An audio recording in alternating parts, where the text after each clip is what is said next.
ಏನು ಮಾಡ್ತಿದ್ದೀವಿ ಇವತ್ತು? ನಾವಿವತ್ತು ಹೆಸರು ಕಾಳು ದೋಸೆ ಮಾಡ್ತಾ ಇದ್ದೀವಿ. ಅದನ್ನು ಪೆಸರಿಟ್ಟು ಅಂತಲೂ ಕರೀತಾರೆ. ಇದು ನೆನೆಸಿಟ್ಟಿರೋ ಹೆಸರು ಕಾಳು, ಇದು ನೆನೆಸಿಟ್ಟಿರೋ ಅಕ್ಕಿ. ಎಷ್ಟೊತ್ತು ನೆನಿಬೇಕು? ಒಂದು 10 ಗಂಟೆ ಮಿನಿಮಮ್ ನೆನಿಬೇಕು. ಓಕೆ.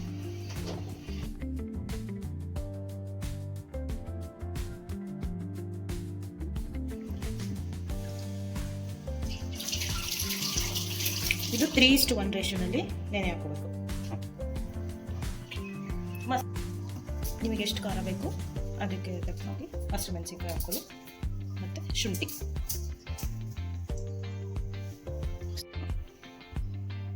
ಕೊರಿಯಂಡರ್,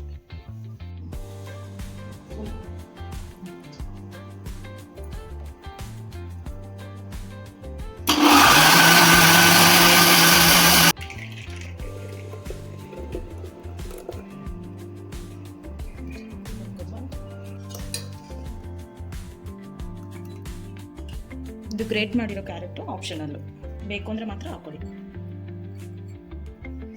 ಜೀರಿಗೆ ಪೌಡರ್ ಆಪ್ಷನಲ್, ಜೀರಿಗೆ ಪೌಡರ್ ಹಾಕಿದ್ರೆ ಟೇಸ್ಟು ಡಿಫ್ರೆಂಟ್ ಆಗಿ.